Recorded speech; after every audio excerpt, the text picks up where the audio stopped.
तो तुम लोगों को मेरी बात तो समझ आनी नहीं, मैं तो यहाँ बैठ के बकवास कर रहा हूँ, ठीक है। मैं तो यहाँ पे तुम लोगों की वजह से टगे टगे के बंदे से धमकियाँ ले रहा हूँ, गालियाँ सुन रहा हूँ, ठीक है। तुम्हें समझाने के लिए फ्रॉड से बचो। हम सुकून है, हम टीका लगा बैठे हैं 7.5 लाख रुपये का, ठीक है। हम मज़ा ही, हम इंजॉय कर, हम बच्चे इंजॉय कर।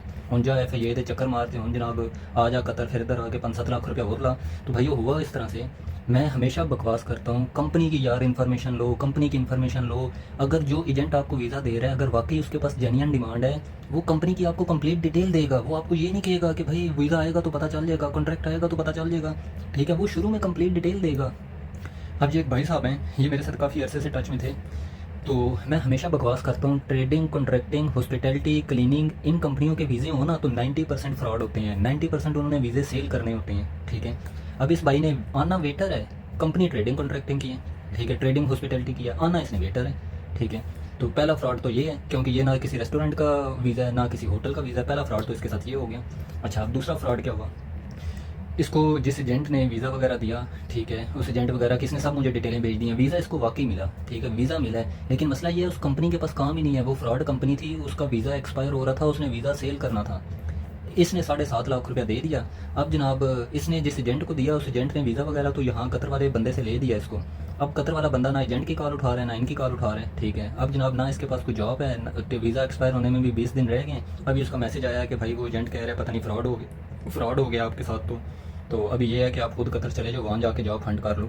मैंने 7.5 लाख रुपया वेटर के लिए दिया था, हमारी डील थी कि 7.5 लाख रुपये में वेटर का वीज़ा है, जाते साथ काम लगेगा। हम सुकून ही टीका लगा बैठे हैं। 7.5 लाख में तू अपने गली महल्ले में कोई दुकान लेता ना, 8,000 5,000 महीना किराए पे, तो 1 लाख रुपए का सब्जी मंडी से तू ला के माल डालता ना, फ्रूट और सब्जियां वगैरह, ठीक है। तो इस तू 2-2.5 लाख की इन्वेस्टमेंट से तू पाकिस्तान में ही आराम से तू 1,000 रुपये की दिहाड़ लगा सकता था, 1200-1500 की दिहाड़ लगा सकता था, ठीक है। हम 7.5 लाख रुपये का टीका लगा के बह गए, ठीक है। हम तेरे अब्बे भी सुकून है, हम जनाब तेरे पिछले भी सुकून हो गए, तो हम फंसे हैं विशकार है घंटे वाली गल। तो आप लोग भी और ना करो तहकीक, आप लोग भी और ना कंपनी की इन्फॉर्मेशन लो, ठीक है। और आओ, वेटर पे आओ, हेल्पर पे आओ। यहाँ तो जो तुम लोगों के लिए होटल वेले बैठे हैं ना, पाकिस्तानी वेटर आएंगे तो होटल चलेंगे, नहीं तो यहाँ पे तो वेटर है ही नहीं, ठीक है। तुम लोगों ने आना है तो होटल चलने हैं, यहाँ पे तो क्लीनर है ही नहीं। यहाँ तो जगह जगह गंद पड़ा हुआ है। पाकिस्तानी आएगा 10 लाख रुपया दे के इतने झाड़ू मारेगा तो क्लीनिंग होगी, ठीक है। यहाँ तो पैकिंग हो रही नहीं है फैक्ट्रियों में, फैक्ट्रियाँ बंद पड़ी हैं। पाकिस्तानी आएगा तो आके पैकिंग करेगा तो फैक्ट्री चलेगी। यहाँ तो एयरपोर्ट पे लोडिंग हो रही नहीं है बैगों की। पाकिस्तानी लोडर आएंगे 8-8 लाख रुपया देके तो वो बैग लोड करेंगे तो जहाज़ उड़ेंगे। मैं जो हुन सुकून ही हुन मौजा मार। और तुम लोग भी ना, ये जो वेटर और इसके ऐड लगे हुए हैं अकाउंटेंट के और हेल्पर के, जाओ तुम लोग भी जाओ, 8-8 लाख रुपया दो इन फ्राडियों को, जाओ जाओ मिनट मारो।